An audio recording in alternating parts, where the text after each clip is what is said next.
Hello दोस्तों, welcome back अंशी study exam channel.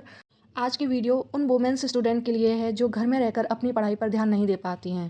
तो दोस्तों, आज हम पढ़ेंगे सीडीपी। टॉपिक रहेगा वृद्धि और विकास।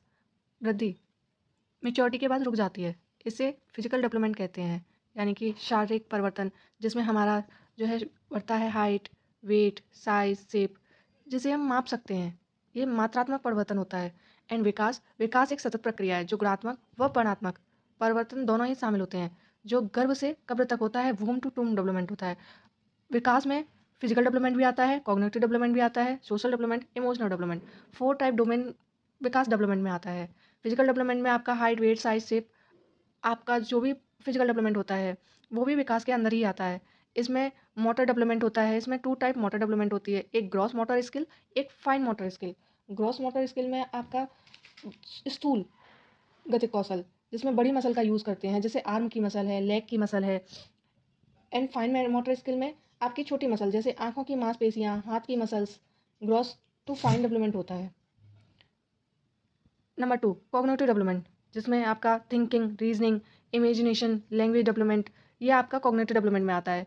इसमें आपका जो ब्रेन होता है वो 2 टाइप डेवलपमेंट होता है, एक लेफ्ट ब्रेन, एक राइट ब्रेन। लेफ्ट ब्रेन में आपका लॉजिकल, साइंस, मैथ, लैंग्वेज, ये आपका लेफ्ट ब्रेन में आता है। एंड राइट ब्रेन में क्रिएटिविटी, ड्राइंग, म्यूजिक, डांस, ये आपका राइट ब्रेन में आता है। सोशल डेवलपमेंट समाज के अंतर्गत निहित नियमों का अनुपालन करना और उसमें समाज में रह के सीखना, इस डेवलपमेंट को सोशल डेवलपमेंट कहते हैं। नंबर 4 इमोशनल डेवलपमेंट, यह भाव जो हमारे अंदर भावनाओं के रंग भरती है। इट मीन्स जो भावनाएं आती हैं हमारे, कब हंसना है, कब रोना है, कब जो है हमें खुश होना है, किस बात पे हमें किस तरह का रिएक्शन देना है, इस तरह का जो भावनाएं होती हैं हमारे अंदर, वो इमोशनल डेवलपमेंट में आती हैं। वृद्धि यह विकास का ही एक छोटा भाग है। यह अनुवांशिक से संबंधित होता है। वृद्धि के मापन संभव है। अब हम आते हैं स्टेज ऑफ डेवलपमेंट पे। नंबर फर्स्ट इन्फेंसी, शैशवावस्था, 0 से 2 वर्ष तक रहता है। अर्ली चाइल्डहुड, पूर्व बाल्यावस्था, जो 2 से 6 वर्ष तक रहता है। लेटर चाइल्डहुड, उत्तर बाल्यावस्था, जो 6 से 12 वर्ष। एडोलेसेंस, किशोरावस्था, यानी कि 12 से 18 वर्ष। इन्फेंसी स्टेज से पहले भी एक अवस्था होती है जो इसे प्री नेटल स्टेज कहते हैं।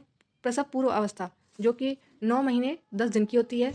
उसे 280 दिन भी बोल सकते हैं या 40 सप्ताह तक बोल सकते हैं।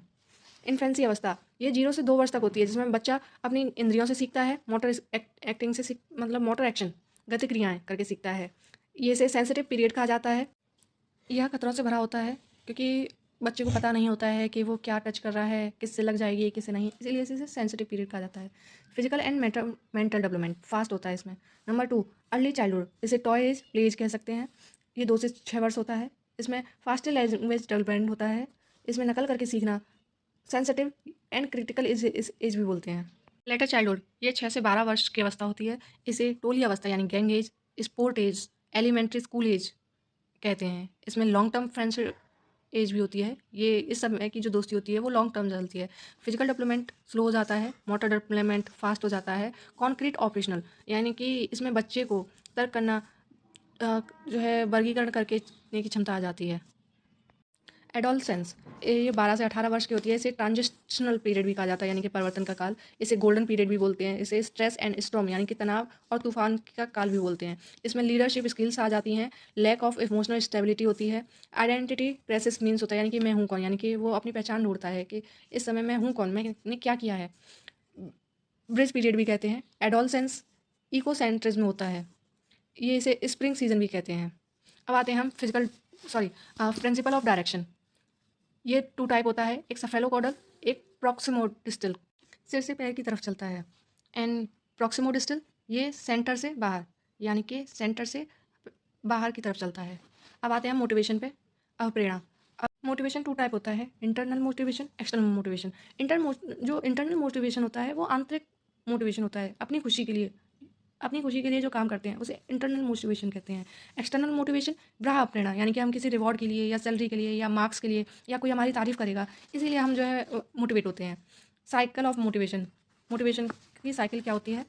NDA GAR, इससे हम याद कर सकते हैं। NDA, N for need, D for drive, A for arousal, G for goal director behaviour, A for achievement, R for reduce of arousal. यदि आपको वीडियो अच्छी लगी हो तो कमेंट करके बताएं नेक्स्ट पार्ट के लिए।